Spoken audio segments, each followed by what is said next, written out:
Like dear students, as we have already discussed regarding the ovarian changes, we have discussed regarding the different phases of the ovarian changes.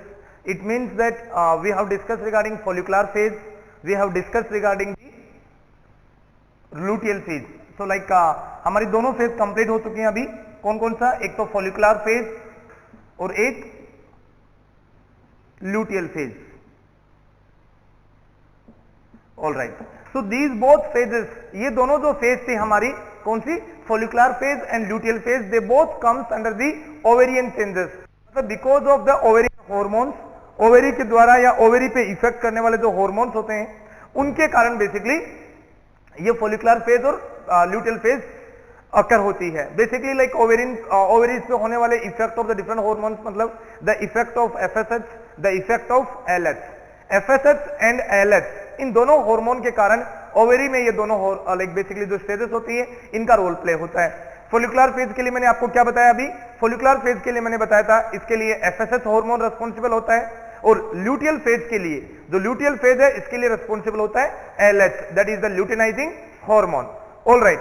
So basically after the completion of ovarian changes, ovary में जो बदलाव थे उनके बाद में अब हम लोग डिस्कस करते हैं regarding the uterine changes.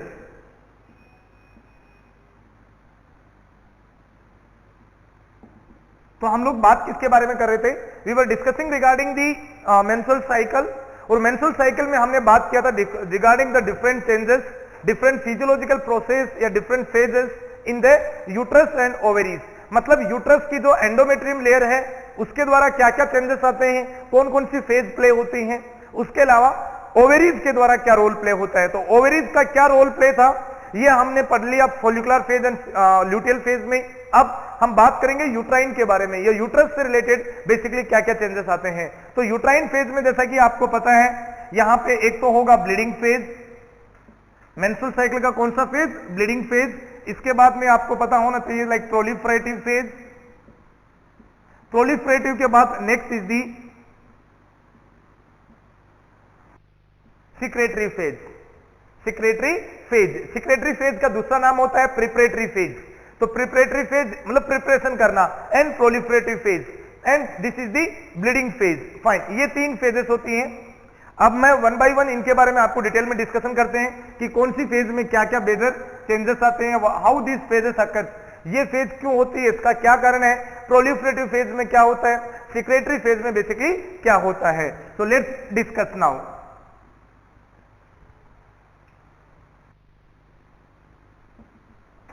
So, my dear students, the bleeding phase, जो bleeding phase है इसका टोटल ड्यूरेशन होता है 0 to 5 days. मतलब मेंस्ट्रुअल साइकिल का बिगिनिंग, मेंस्ट्रुअल साइकिल की जो शुरुआत है वो कहां से होती है? ब्लीडिंग फेज से बेसिकली होती है. मतलब 0 to 5 डेज के अंदर. अब ब्लीडिंग फेज में क्या होगा? In this phase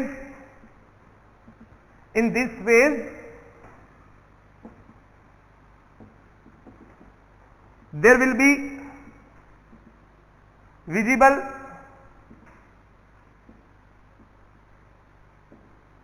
vaginal bleeding. इस फेज में क्या होगा? In this phase there will be visible vaginal bleeding. मतलब जो बेसिकली मेंस्ट्रुअल साइकिल का एक सबसे बड़ा सिम्टम है कि there will be visible bleeding, bleeding होती है वहां पे. तो मैंने यहां पे लिखा वेजाइनल ब्लीडिंग. मतलब जो ब्लड होगा मेंस्ट्रुअल साइकिल का जो वेस्ट ब्लड है it will be excreted out through the vagina. But ये वेजाइना की साइड से ब्लीडिंग नहीं हो रही है. The blood is coming from the uterus. Uterus का जो एंडोमेट्रियम है वहां से बेसिकली ब्लीडिंग होती है. So the blood is coming from the uterus through the vaginal pathway. Alright. तो ब्लीडिंग फेज में बेसिकली आपने क्या देखा? ब्लीडिंग फेज में there will be vaginal bleeding. ये चीज आपको बेसिकली याद रखनी है रिगार्डिंग द ब्लीडिंग फेज. अब हमारे पास क्वेश्चन ये अपीयर हो रहा है कि ब्लीडिंग फेज का कॉज क्या है, how the bleeding phase occurs, या मेंस्ट्रुअल साइकिल में जब फीमेल को जो ब्लीडिंग होती है वो ब्लीडिंग क्यों होती है, क्या कारण होता है मेंस्ट्रुअल ब्लीडिंग का. चलिए बात करते हैं इसके बारे में. तो हम लोग अब बात किसके बारे में करेंगे? अब हमारा छोटा सा ये टॉपिक है that is the physiology of menstrual bleeding. क्यों होता है मेंस्ट्रुअल ब्लीडिंग?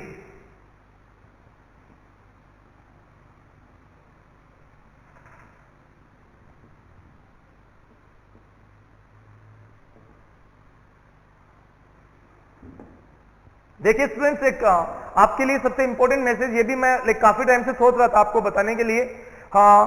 दिस इज जो हमारे ये जो रिकॉर्डेड ऑडियोज हैं, ये जो रिकॉर्डेड वीडियो क्लासेस हैं, इनके अंदर हमेशा एक चीज ध्यान रखना, you should not expect that we will go so deep into the OBG. So deep का मतलब ये होता है कि जो बाकी बुक्स में जैसे आपके साथ डीसी दत्ता हो, माइल्स हो, या जो 2-3 और बड़े ऑथर्स हैं, same ditto we will give you the lectures, not possible. ऐसा होना भी नहीं चाहिए। बेसिकली जब आप एक एंट्रेंस के लिए तैयारी करते हो, like you are preparing for the All India Institute of Medical Science, AIIMS की जितनी भी ब्रांच है उनके लिए, you are preparing for the PGI, say PGI Chandigarh हो, पीजीआई रोहतक हो, या कोई भी और अपने स्टेट गवर्नमेंट्स की वैकेंसीज हो बेसिकली, तो इनके लिए जब आप प्रिपेयर करते हो तो आपको directly MCQ, multiple choice questions के रूप में क्वेश्चंस आते हैं आपके एग्जाम में। वहां पे थ्योरी से रिलेटेड कोई भी क्वेश्चन नहीं आएगा कि आपको जैसे सपोज ऐसे दे दिया, kindly explain about the different phases of menstrual cycle, कभी नहीं आएगा। You will never get the questions like that. उनमें क्वेश्चंस आपके पास ऐसे आते हैं कि what is the cause of, which hormone is responsible for menstrual bleeding, menstrual bleeding के लिए कौन सा हार्मोन जिम्मेदार है, ऐसा क्वेश्चन आ गया आपकी एग्जाम में। या फिर आपके लिए क्वेश्चन ऐसा आ सकता है, which hormone is dominant या which hormone is responsible for follicular phase, for luteal phase, for bleeding phase, for proliferative phase, secretory phase।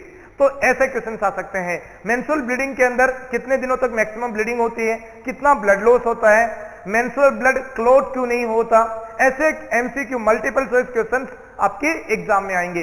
तो बट अगर आपको जो मैं लेक्चर्स दे रहा हूं, अगर आपने ऐसे डिटेल में अगर थोड़ी थ्योरेटिकली अगर आपने पढ़ा है, उसके दो फायदे होंगे। एक तो आपकी कंसेप्ट क्लियर होगी, कंसेप्ट क्लियरेंस होने के साथ साथ आपको जो भी एग्जाम से रिलेटेड की ये क्वेश्चन आपके लिए इंपॉर्टेंट है, इस लाइन के अंदर से आपका क्वेश्चन बन सकता है एग्जाम में, वो चीज मैं आपको बार बार रिपीट कर रहा हूं। आप देख रहे होंगे मेरे प्रीवियस लेक्चर्स में जो भी हमने अभी तक रिकॉर्ड किए हैं, उसमें आपने एक चीज नोटिस किया होगा कि मैं बार बार लिखता हूं दिस इज इंपॉर्टेंट, IMP मैं लिखता हूं यूजुअली। तो this is important means basically आपको वहां पे टारगेट होना चाहिए कि वो चीज मैं ज्यादा डिटेल के अंदर पढ़ूं, या उस चीज पे मेरा ज्यादा फोकस होना चाहिए। तो मेरा यहाँ पे अल्टीमेटली जो मेरा प्रीवियस एक्सपीरियंस है 2011 से लेकर 2019 तक का, ऑलमोस्ट अराउंड 8-9 ईयर्स में, तो उस एक्सपीरियंस के बेस पे कितने सारी एग्जाम्स में कितने क्या क्या क्वेश्चंस पूछे हैं, बिकॉज हम लोग भी बेसिकली ऐसा नहीं होता कि मैं बार बार सारी एग्जाम खुद अपीयर करता हूं, बट एग्जाम से रिलेटेड जो भी क्वेश्चंस आते हैं बाद में मार्केट में आते हैं, बुक्स में प्रिंटेड होकर आते हैं, जब हम उनको पढ़ते हैं तो हमें पता चलता है हाँ अब की बार ये नया क्वेश्चन बनाया ओबीजी से रिलेटेड, एग्जाम में ये नया क्वेश्चन पूछ लिया। या जैसे सपोज अभी रिसेंटली एम्स के एग्जाम में पूछा था कि which is the absolute contraindication of breast feeding.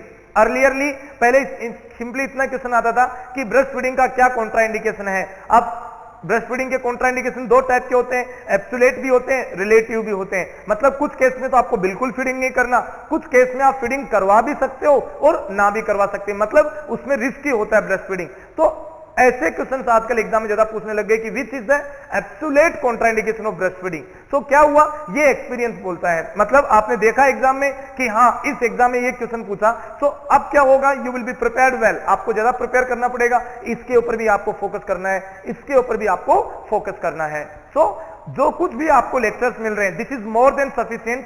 इतना जो आपको थ्योरेटिकली पोर्शन मिलेगा ओबीजी से रिलेटेड, ये मेरी गारंटी है, ये 110% पूरा कंप्लीट है। हाँ, मेरी आप लोगों से एक स्पेशल रिक्वेस्ट ये रहेगी हमेशा, मैं बार बार सारे लेक्चर्स में इसको रिपीट नहीं कर सकता, तो प्लीज इस चीज को आप सीरियसली अपने दिमाग में फिट कर लेना कि आप ओबीजी नहीं, आप ओबीजी की बात कीजिए, एमएसएन, पीडियाट्रिक, साइकेट्रिक, कम्युनिटी या फंडामेंटल, बेसिकली जितने भी एग्जाम्स हैं या जितने भी हमारे सिलेबस में कवर्ड चीजें हैं, टॉपिक्स हैं, सबके ऊपर रिलेटेड जितने भी क्वेश्चंस बनते हैं, जो जो टॉपिक्स इंपॉर्टेंट है उन पे ज्यादा फोकस करना, जो लेस इंपॉर्टेंट है उन पे कम फोकस करना, बट कंप्लीटली कभी भी अवॉइड मत करना। क्यों? बिकॉज पता नहीं चलता कौन सा क्वेश्चन एग्जाम में कब पूछ ले। ऑलराइट, तो आपको क्या करना होता है, बहुत सारी बुक्स अवेलेबल है मार्केट में, there are lot and lot of books are available related to multiple choice questions.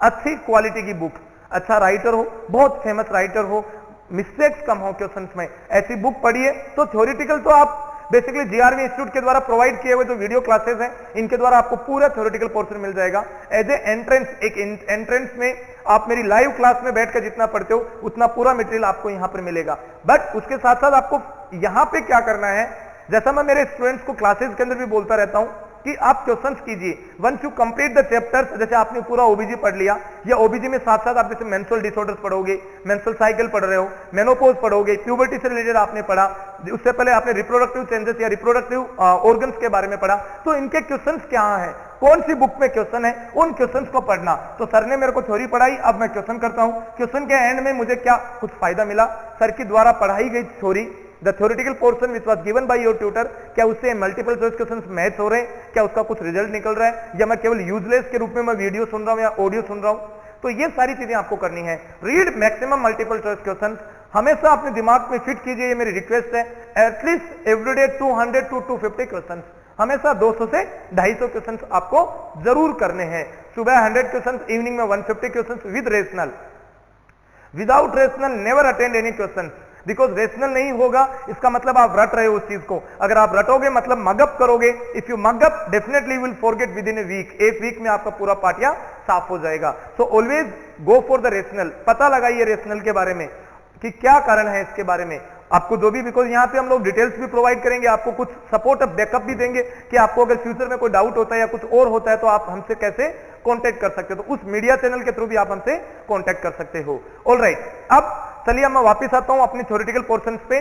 So guys, हम बात कर रहे थे regarding the physiology of menstrual bleeding, कि मेंस्ट्रुअल ब्लीडिंग के अंदर बेसिकली क्या कारण होता है, why there is a menstrual bleeding. तो इसके लिए देखिए बेसिकली क्या हुआ, मेंस्ट्रुअल ब्लीडिंग का मतलब बेसिकली हमेशा ध्यान रखना, इसके ऊपर आने से पहले, इस फिजियोलॉजी पर आने से पहले मैं आपको एक चीज बताता हूं। बेसिकली दो हार्मोन हैं, एस्ट्रोजन एंड प्रोजेस्टेरोन। इन दोनों हार्मोन का एक मेजर फंक्शन होता है वेजोडाइलेशन। क्या लिखा मैंने, वेजोडाइलेशन, मतलब बेसिकली सबसे ज्यादा इफेक्ट होता है मेनली एस्ट्रोजन का, बट प्रोजेस्टेरोन का भी कुछ हद तक अपना काम होता है। मतलब एस्ट्रोजन और प्रोजेस्टेरोन हार्मोन जो होते हैं, जैसे एस्ट्रोजन और प्रोजेस्टेरोन कहां से रिलीज होते हैं, ओवेरियन फॉलिकल्स के द्वारा और आगे चल के कॉर्पस ल्यूटियम के द्वारा। तो बेसिकली ये हार्मोन का काम होता है वेजोडाइलेशन। वेजो का मतलब है ब्लड वेजल्स, आपको ब्लड वेजल्स के डायलेशन के लिए, तो ब्लड वेजल्स को डायलेट करना, जो एंडोमेट्री में यूट्रस की उसके ऊपर या यूट्रस की लेयर्स के अंदर जो basically small small spiral arterioles हैं, स्पाइरल आर्टरी के आर्ट्रियोल्स हैं, उन सबको ये डायलेट करके रखते हैं, चाहे वेन्यूल्स हो चाहे आर्ट्रियोल्स हो, उनको डायलेट करना, ये इनका एक मेजर फंक्शन होता है। जब वेजो डायलेशन होता है तो बेसिकली क्या होगा, ब्लड सप्लाई ज्यादा मिलेगी, ऑर्गन्स की ग्रोथ ज्यादा होगी। अब जैसे ही ल्यूटियल फेज का एंड अप होता है, ल्यूटियल फेज का मतलब कॉर्पस ल्यूटियम, मैंने अभी आपको प्रीवियसली क्या पढ़ाया था, ल्यूटियल फेज और follicular phase.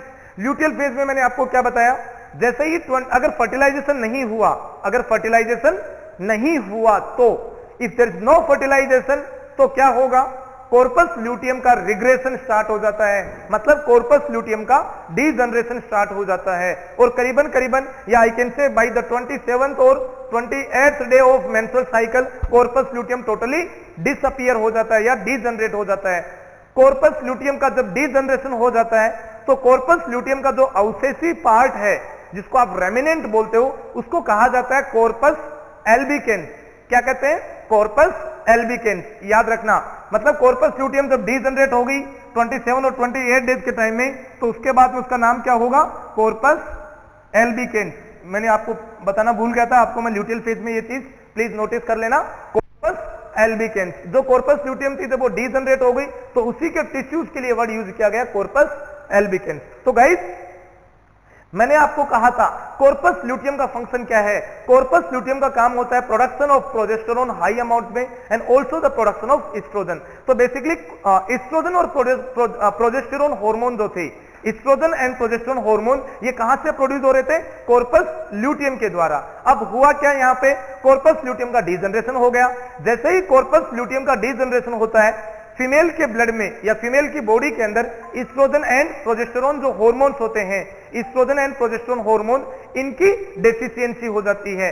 It means that there will be a deficiency of estrogen and progesterone, yes this one. So जब एस्ट्रोजन और प्रोजेस्टेरोन हार्मोन का डेफिशिएंसी होगा, एस्ट्रोजन और प्रोजेस्टेरोन का डेफिशिएंसी होगा, तो आप मुझे ये बताइए क्या वहां पर वेजोडाइलेशन होगा, क्या वहां पर वेजोडाइलेशन होगा, बिल्कुल नहीं होगा।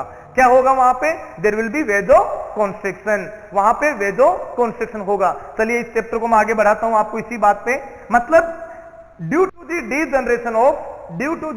Degeneration of corpus luteum there will be deficiency of these two hormones। तो आपने क्या लिखोगे, due to degeneration of corpus luteum. देखिए मैं यहां पे शॉर्ट में क्या लिख रहा हूं, याद रखना, degeneration of corpus luteum, CL short form लिखा है corpus luteum. Degeneration of corpus luteum से क्या होगा, there will be deficiency of, ये दोनों को मैं एक साथ लिख रहा हूं, ओवेरियन हॉर्मोन्स। तो deficiency of ovarian hormones, there will be deficiency of ovarian hormones that leads to vasoconstriction इन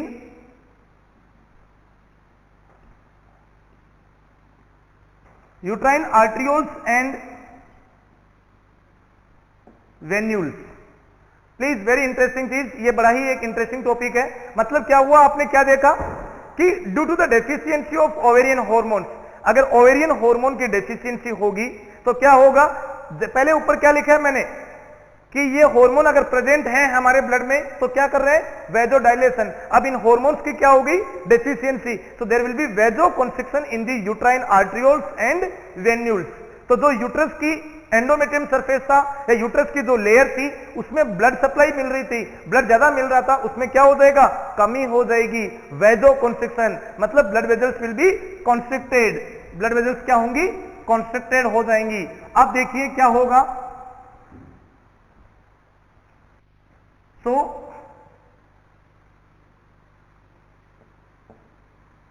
आप ऐसा बोल सकते हो वेजो कॉन्स्ट्रिक्शन और वेजोस्पाज्म। तो बहुत ज्यादा सीवियरली, वेरी सीवियर वेजोस्पाज्म या वेजो कॉन्स्ट्रिक्शन होगा तो उसके दो रीजन निकलेंगे। एक तो क्या होगा, there will be rupture of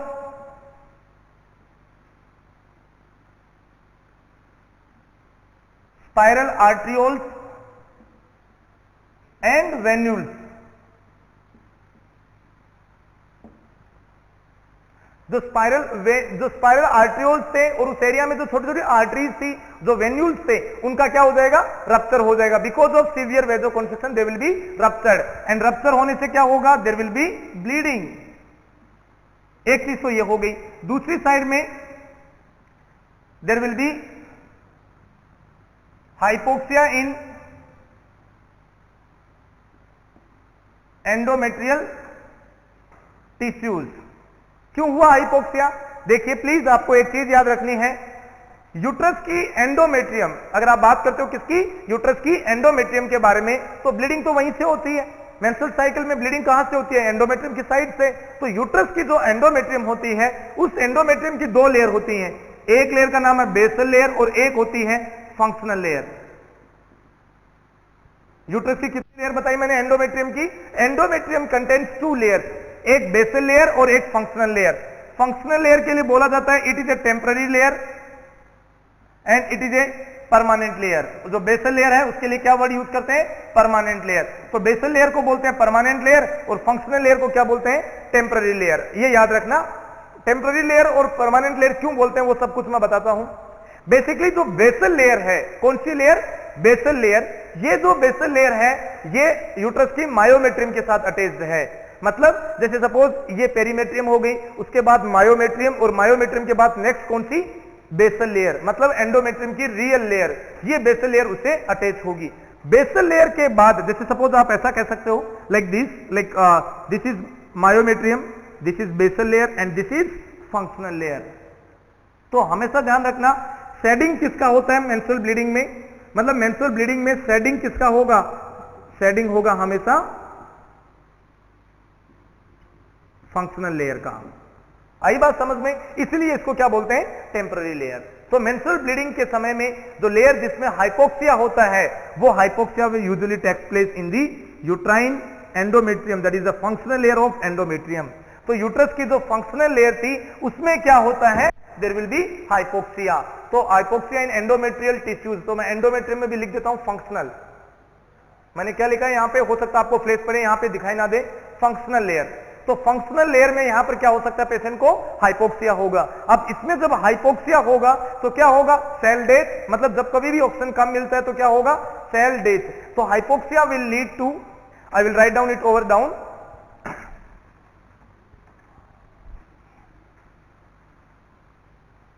what I told you, hypoxia lead to shedding of endometrium, all right. मतलब एक साइड से ब्लीडिंग स्टार्ट हो गई और दूसरी साइड से क्या हो गई, एंडोमेट्रियम की शेडिंग स्टार्ट हो गई। जब एंडोमेट्रियम की शेडिंग स्टार्ट हो जाती है और जो ब्लीडिंग है तो वो पूरा ब्लड कहां पर कलेक्टेड होगा, the entire blood will be collected in the lower uterine cavity. Blood will be collected in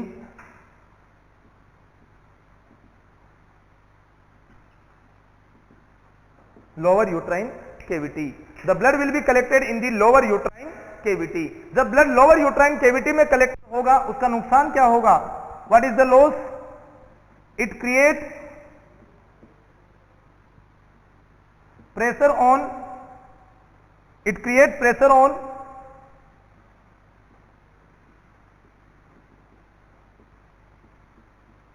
uterine cavity, मतलब इट विल इरिटेट, बेसिकली ये क्या करेगा, इरिटेट करेगा, या आप ऐसा कह सकते हो यूट्रस की जो अंदर की लेयर है या यूट्रस का जो लोअर यूट्राइन केविटी है उस केविटी को ये बार बार इरिटेट करेगा, उस पर प्रेशर डालेगा। बिकॉज इसमें क्या है, contains blood, it contains basically dead endometrium tissues, it contains some microorganisms। देखिए इसके बारे में हमने कल बात भी किया था, लाइक ओके फाइन। तो blood will be collected in the lower uterine cavity, it creates pressure on the uterine cavity। तो blood जब कलेक्ट होगा तो डेफिनेटली प्रेशर क्रिएट करेगा, एंड अब क्या होगा, it will, the pressure will activate the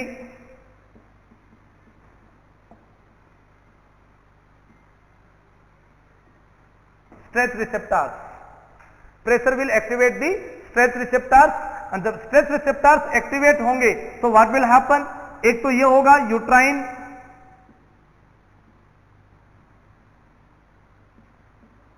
myometrium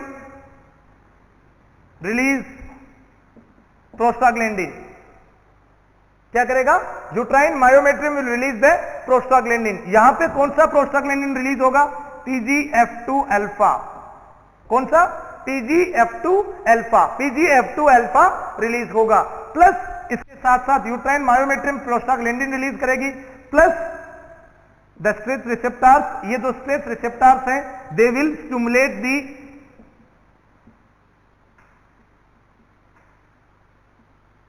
hypothalamus. ये किसको स्टिमुलेट कर रहे हैं, they are stimulating to the hypothalamus. अब मुझे ये बताइए अगर हाइपोथैलेमस स्टिमुलेट होगा तो क्या होगा, what will happen, the stimulation of hypothalamus will lead to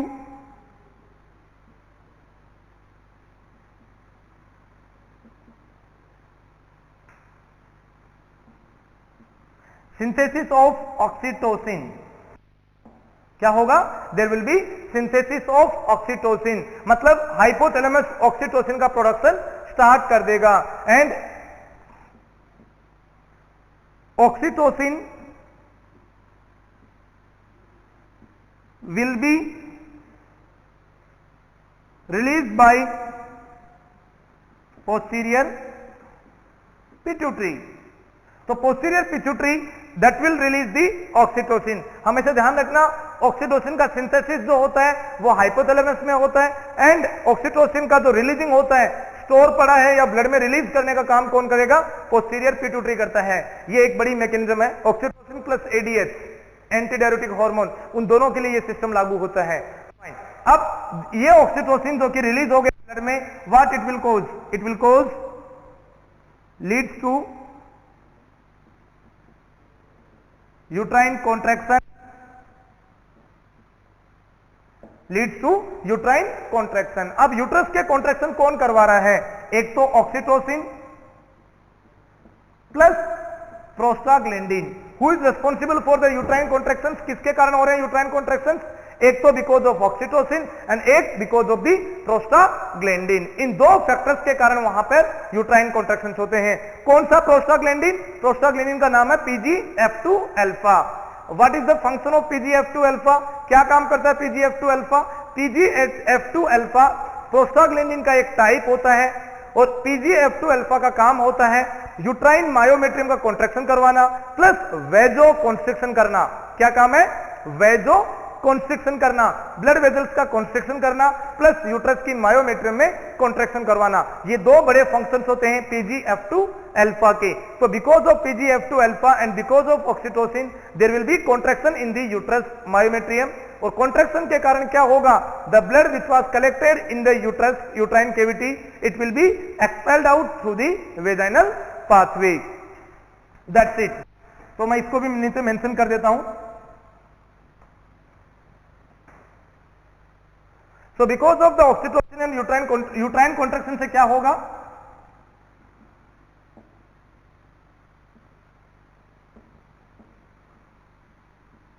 Menstrual blood will be expelled out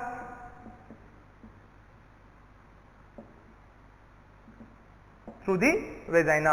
जो मेंस्ट्रुअल ब्लड था वो बाहर एक्सपेल्ड आउट हो गया, किसके थ्रू? वेजाइना के द्वारा। सो गाइस ये था रिगार्डिंग दी ब्लीडिंग फेज। आपने क्या समझा? ब्लीडिंग फेज में क्या हुआ? ब्लीडिंग फेज में आपको बेसिकली, चलिए मैं इसको एक बार समराइज कर देता हूं।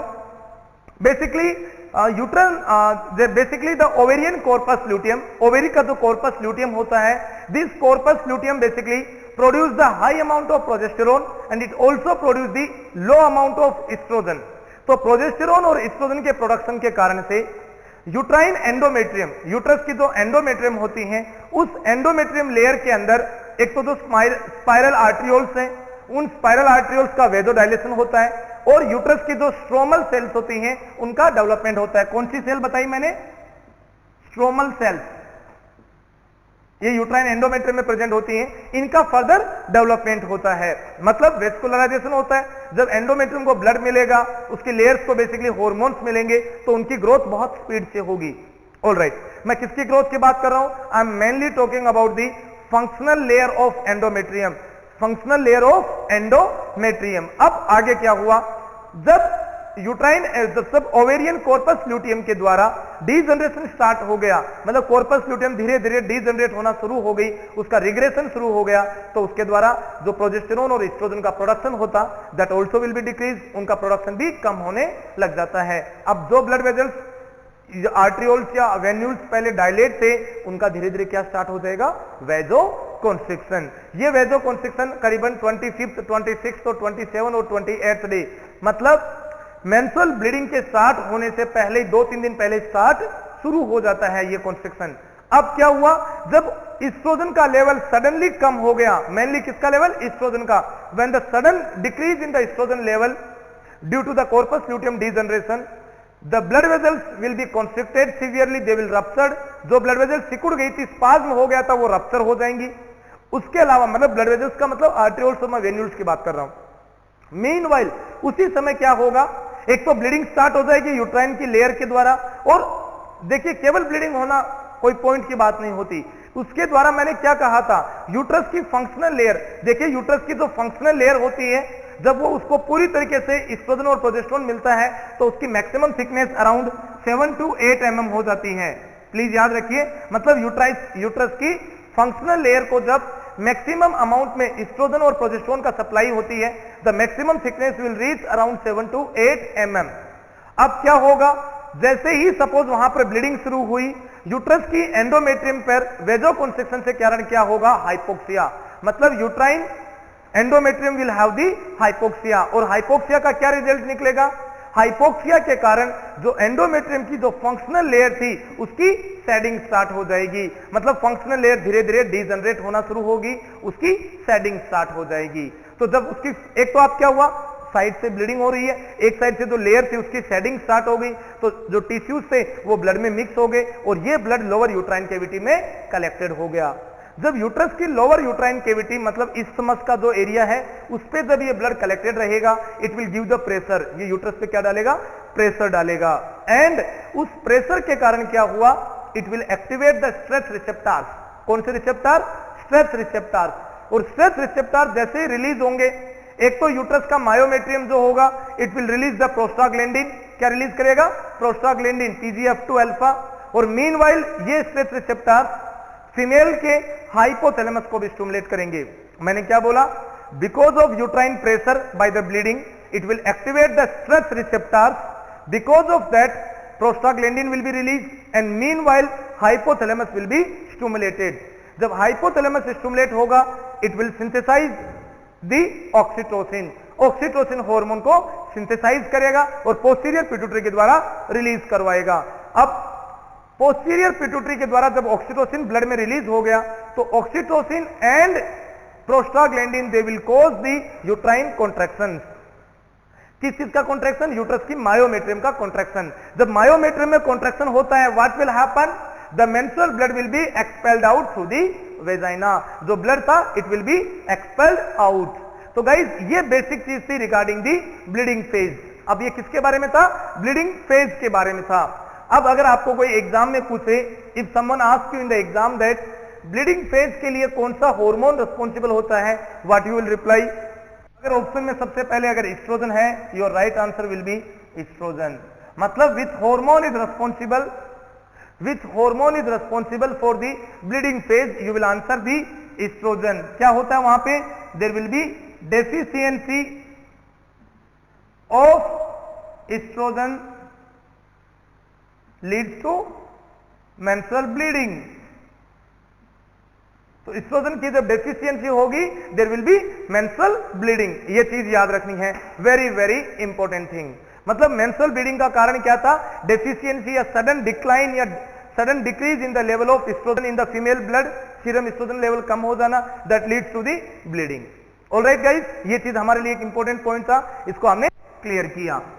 अब आप लोगों के मन में ये भी डाउट हो रहा होगा कि सर जब मेंस्ट्रुअल ब्लीडिंग जो थी वो 0 डेज में मतलब स्टार्ट हुई पहले दिन से, और वो किसी फीमेल को 2 दिन होता है, किसी को 4 दिन, किसी को 5 दिन, रेयरली कुछ फीमेल्स को 6 और 7 डेज भी होता है। उसका क्या कारण था? तो बेसिकली गाइज एक चीज देखना, like around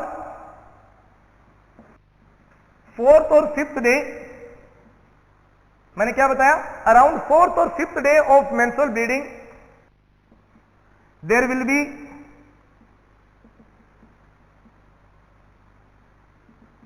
deposition of platelets and fibrin around the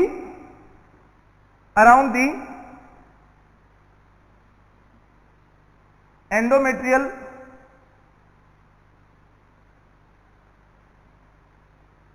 blood vessels। मैंने क्या लिखा कि ब्लड एंडोमेट्रियम ब्लड वेजल्स के चारों तरफ वहां पर प्लेटलेट और फिब्रिन का डिपोजिशन होगा।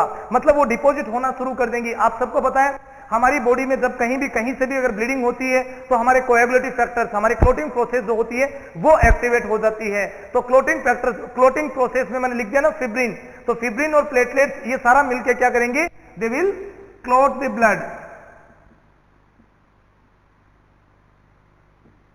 ऑलराइट, इसके साथ साथ bleeding also stop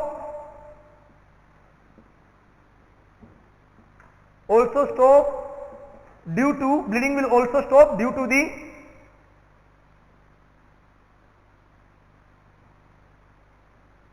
severe vasospasm and uterine contraction।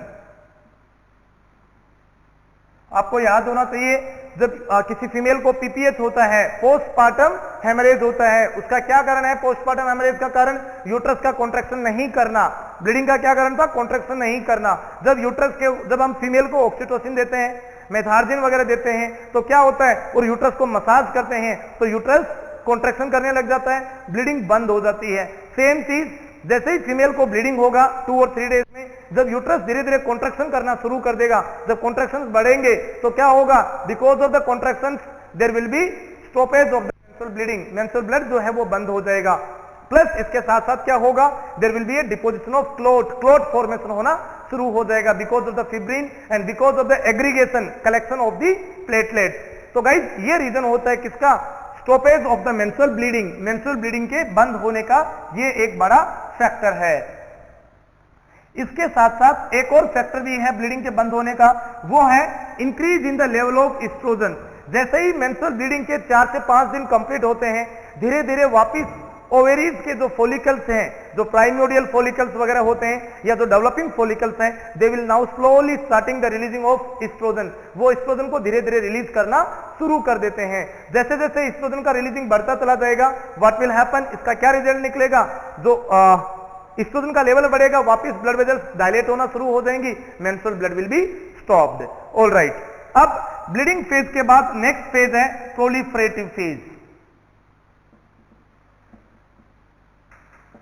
तो गाइस, जैसे ही मेंस्ट्रुअल ब्लीडिंग फेज कंप्लीट होती है, तो जो एंडोमेट्रियम जिसकी मैक्सिमम थिकनेस 7 to 8 mm थी, अब उसकी जो थिकनेस है वो करीबन अराउंड 2 mm रिमेनिंग रह जाती है। आपको ये याद रख लेना काफी होगा, मतलब 7 से 8 mm जो इसकी थिकनेस थी, जो मोटाई थी एंडोमेट्रियम की फंक्शनल लेयर की, वो आप केवल कितना रह गई, ओनली 2 mm रह गई। अब कौन सी फेज शुरू होगी, प्रोलिफरेटिव फेज। प्रोलिफरेटिव फेज का ड्यूरेशन मैंने पहले भी कल बताया था आपको, 6 to 14 डेज, 6 से 14 दिन के बीच में होता है। ऑलराइट, ये इसका ड्यूरेशन है। प्रोलिफरेटिव फेज जो होती है वो ओवेरी के फोलिकुलर फेज के पैरेलल रन होती है। So it run parallel to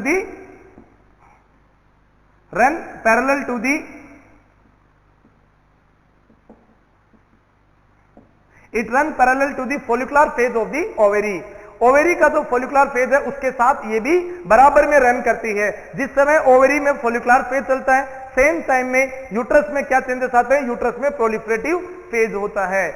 now आपको पता होना चाहिए प्रोलिफरेटिव फेज के लिए जिम्मेदार हार्मोन कौन सा है। जैसा कि आपने ब्लीडिंग फेज के लिए जिम्मेदार हार्मोन पढ़ा था, डेफिशिएंसी ऑफ एस्ट्रोजन।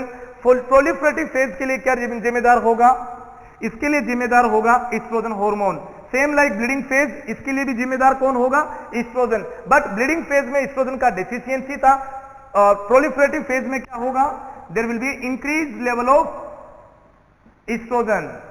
एस्ट्रोजन का लेवल बढ़ जाना, एस्ट्रोजन जो होता है वो फॉलिकल्स के द्वारा दोबारा रिलीज होने लग जाता है और प्रोलिफरेटिव फेज शुरू हो जाती है। तो इसमें क्या याद रखोगे आप, प्रोलिफरेटिव फेज के लिए कौन सा हार्मोन जिम्मेदार है, oestrogen hormone, the increase level of oestrogen. Alright, next one, अब आगे चलिए। देखिए बेसिकली प्रोलिफरेशन का मतलब क्या होता है। प्रोलिफरेशन का मतलब further development of endometrium. Endometrium के टिश्यूज का प्रोलिफरेशन होना, न्यू टिश्यू फॉर्मेशन, नए टिश्यूज बनना, दोबारा से ग्रोथ होना, वो मीनिंग होता है किसका, प्रोलिफरेशन का। So you should remember about the meaning of proliferation. अब इसमें प्रोलिफरेशन में क्या होता है आपको याद रखना चाहिए, oestrogen is responsible for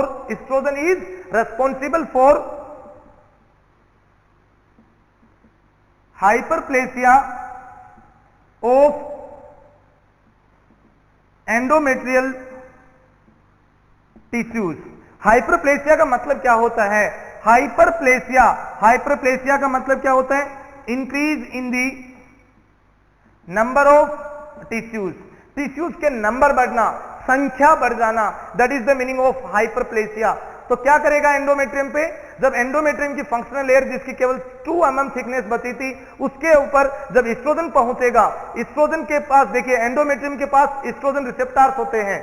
endometrium की जो फंक्शनल लेयर है that contains the estrogen receptors, and the estrogen receptors का क्या रिजल्ट निकलेगा, that will lead to the hyperplasia of the endometrial tissues. उनकी ग्रोथ दोबारा से स्टार्ट हो जाएगी। अब ग्रोथ का फायदा क्या होगा, उसमें प्रोलिफरेशन होगा, मतलब जो थिकनेस थी वो वापस धीरे धीरे बढ़ने लग जाएगी, उसकी मोटाई वापस बढ़ना शुरू हो जाएगी। ये मतलब होता है हाइपरप्लेसिया का, मतलब टिश्यूज का नंबर बढ़ेगा। अगर पहले 1000 टिश्यूज थे तो अब उनकी लाखों में संख्या बढ़ने लगेगी। अब मतलब समझ में आया होगा आपको। तो एस्ट्रोजन हार्मोन का क्या फंक्शन होता है प्रोलिफरेटिव फेज में, प्रोलिफरेटिव फेज में there will be a proliferation of endometrium tissues. Proliferation of endometrium tissues means क्या होगा इस फेज में, you can remember, endometrial thickness will increase, endometrium की थिकनेस बढ़ती है, किसके कारण से, because of estrogen hormone, because of estrogen hormone. करवाता क्या है एस्ट्रोजन हार्मोन, हाइपरप्लेसिया। जैसे ही प्रोलिफरेटिव फेज खत्म होगी, the endometrium thickness will be around 3 to 4 mm। मतलब जब वापिस जो मोटाई 2 mm थी, अब कितनी हो गई 4 mm। प्रोलिफरेटिव की फेज के एंड में कितनी मोटाई हो जाएगी, अराउंड 3 to 4 mm, मतलब मोटाई बढ़ गई। तो गाइस ये था रिगार्डिंग दी प्रोलिफरेटिव फेज। मतलब जब फोलिकुलर फेज में एफएसएच ने फोलिकल्स को जब स्टिमुलेट किया तो फोलिकल्स ने क्या रिलीज किया, एस्ट्रोजन। ये एस्ट्रोजन ट्रेवल करता हुआ एंडोमेट्रियम पे आया और इसने क्या काम शुरू कर दिया, इसने हाइपरप्लेसिया शुरू कर दिया। गाइस इस एंडोमेट्रियम का हाइपरप्लेसिया क्यों हो रहा है, एंडोमेट्रियम का हाइपरप्लेसिया हो रहा है, it means that we are preparing the endometrium for the plantation. मतलब ये अनुमान होगा कि जिस दिन ओवुलेशन होगा कि उस दिन फर्टिलाइजेशन भी होगा। अगर फैलोपियन ट्यूब में फर्टिलाइजेशन हुआ तो डेफिनेटली एंडोमेट्रियम से क्या होगा, इम्प्लांट होगा जाइगोट। तो उस जाइगोट के इम्प्लांटेशन को प्रिपेयर करने के लिए बेसिकली एस्ट्रोजन और प्रोजेस्टेरोन हार्मोन एंडोमेट्रियम को प्रिपेयर करते हैं, उसको रेडी करते हैं। तो पहले एंडोमेट्रियम पे एस्ट्रोजन पहुंचता है, वो उसका प्रोलिफरेशन करवाता है। प्रोलिफरेटिव फेज आपने पढ़ ली, किस तरीके से करवाया। अब हम पढ़ते हैं सिक्रेटरी फेज के बारे में। सिक्रेटरी फेज, तो सिक्रेटरी फेज के बारे में आपको क्या याद रखोगे, सिक्रेटरी फेज का ड्यूरेशन होता है 15 to 28 डेज, 15 से 28 दिन के बीच में, 15 से 28 दिन के बीच में 15 to 28 डेज। सिक्रेटरी फेज का दूसरा नाम क्या बताया मैंने, प्रीपरेटरी फेज। कौन सा हार्मोन रिस्पॉन्सिबल होता है इसके लिए, प्रोजेस्टेरोन हार्मोन। कौन सा हार्मोन, प्रोजेस्टेरोन हार्मोन, ये याद रखिए। तो जैसे प्रोलिफरेटिव फेज के लिए हार्मोन जिम्मेदार था एस्ट्रोजन, सिक्रेटरी के लिए जिम्मेदार है प्रोजेस्टेरोन हार्मोन। प्रोजेस्टेरोन हार्मोन क्या काम करता है, एक चीज तो आपको ये याद रखनी है कि जो प्रोजेस्टेरोन हार्मोन होता है उसके रिसेप्टर एंडोमेट्रियम से कहां होते हैं, जिस एंडोमेट्रियम की लेयर के ऊपर या जिन एंडोमेट्रियम टिश्यूज के ऊपर एस्ट्रोजन फंक्शन करता है, केवल उन्हीं टिश्यूज पे प्रोजेस्टेरोन का काम होता है। मतलब इतना बड़ा एंडोमेट्रियम का अगर सरफेस है, एरिया है, तो जितने सरफेस के ऊपर एंडोमेट्रियम के ऊपर एस्ट्रोजन के रिसेप्टर प्रेजेंट थे, काम कर रहे थे, केवल उन्हीं रिसेप्टर्स के ऊपर या उन्हीं एंडोमेट्रियम टिश्यूज पे किसका फंक्शन होगा, प्रोजेस्टेरोन हार्मोन का। मतलब पूरी एंडोमेट्रियम को नहीं कह सकता, इसके रिसेप्टर केवल सेलेक्टिव रिसेप्टर्स होते हैं, जहां पे एस्ट्रोजन का काम होगा उन्हीं रिसेप्टर्स या उन्हीं एंडोमेट्रियम टिश्यूज पे प्रोजेस्टेरोन का काम होगा। अब होता क्या है, तो ये फेज किसके पैरेलल चलती है, किसके साथ चलती है, ओवेरीज की जो ल्यूटियल फेज है, कॉर्पस ल्यूटियम वाली फेज, उसके पैरेलल चलती है। मैंने आपको कहा था proliferative phase will run parallel to the follicular phase, इसी तरीके से secretory phase will run parallel to the luteal phase of ovary, luteal phase of ovary. अब अगला question, what is the function of secretory phase, इसमें क्या काम होते हैं। Progesterone is responsible for the hypertrophy of endometrium, endometrial tissues लिख लीजिए।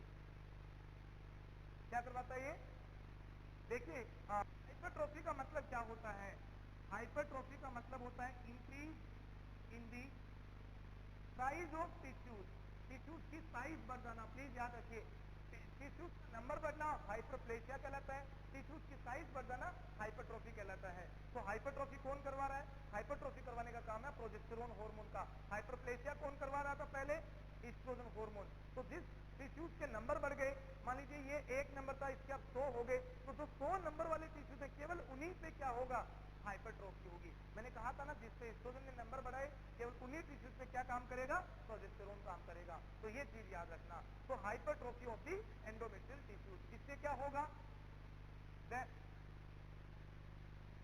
Functional